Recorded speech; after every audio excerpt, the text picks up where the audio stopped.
Hello everyone, this is Yoko. I've noticed that many of the events happening in China aren't being accurately reported outside of the country. To address this, I've decided to gather information from various sources and share it in English on this channel. Since English is not my native language, I'm using an AI speaker to generate the audio to ensure accurate information delivery. Today, I'd like to summarize and introduce a topic related to Evergrande Group. First and foremost, there's news about Evergrande Group announcing that they cannot issue new car loans. Evergrande Group is a massive corporation, but it has been grappling with financial difficulties for quite some time. Trading of its stocks was even temporarily halted in the past. However, earlier this year, trading of Evergrande's stocks resumed, and there was a brief increase in stock prices. But now, with the news of them being unable to issue new car loans, the stock prices have plummeted, dropping by as much as 25%. This news isn't just about the company's inability to find buyers for its car loans, it's about them not meeting the qualifications to issue these loans in the first place. This means that issuing car loans isn't something the company can do at its discretion, there are regulatory restrictions in place. What this signifies is that the Chinese authorities had been allowing a company in such a precarious financial state to issue car loans for some time. This, in turn, has exacerbated China's economic vulnerabilities. You see, many real estate development companies in China have accumulated massive debts. When it's time to repay these debts, they often lack the necessary cash, so they take out more loans to pay off existing ones. This cycle has been going on for years, and they've been setting very high interest rates for these new loans used to repay old ones. So, despite warnings that this can't go on forever, they've continued this practice, causing their debt to balloon further.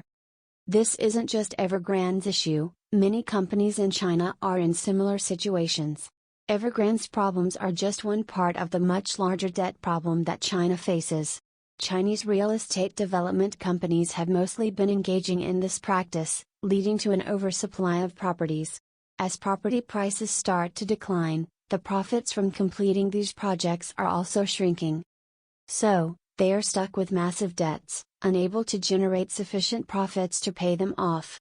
The situation becomes even worse when construction projects halt midway. In essence, they have borrowed an immense amount of money, and it's unclear how they will manage to repay it.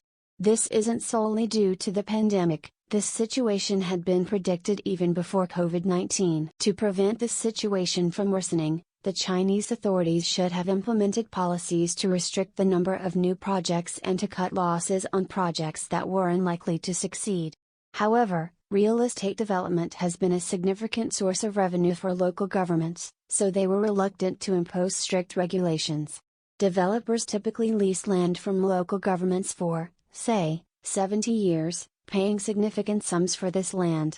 Local governments desire this revenue stream, and they have been allowing these practices to continue. So, these companies have piled up enormous debts, and it's uncertain how this will all turn out. Ultimately, they won't be able to repay these debts, and this situation is not solely due to the pandemic.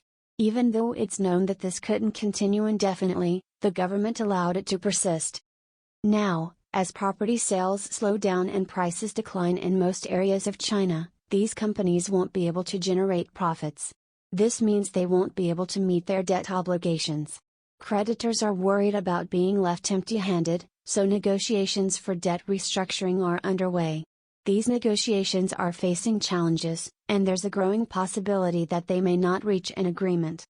People who lent money to Evergrande were initially negotiating with the assumption that Evergrande would continue to exist. However, the situation has become so dire that some creditors are now urging Evergrande to repay its debts immediately, even if it means liquidating assets. Another significant development is that the former CEO and CFO of Evergrande Group are reportedly under some form of detention by authorities. While the actual top executive of Evergrande Group is Xu Jiayin, he hasn't been arrested yet. However, the detention of former top executives suggests that they might be subjected to public punishment in the future. This might seem like a crackdown by the Chinese government, but it's essentially a show. As I mentioned earlier, companies like Evergrande have been acting as revenue collection agents for the Communist Party, funneling money from loans into local governments. The government knew about this, and they allowed it to happen.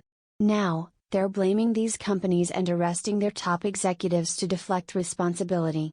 This is how the Communist Party maintains control while appearing to take action against corruption. In reality, these practices have been going on for years with the knowledge and consent of the Chinese authorities. Even if they arrest a few executives, the underlying problem of excessive debt remains. This is not just Evergrande's problem, it's a systemic issue in China's real estate sector. In conclusion, the situation in China is critical, with real estate developers unable to pay off their massive debts, and the government's efforts to control the crisis are falling short. The model of funneling money through these companies to local governments has reached its limit, and it remains to be seen how the Chinese government will address this growing crisis. Thank you for listening, and see you next time. If you found this information valuable, please consider subscribing to the channel and offering your support.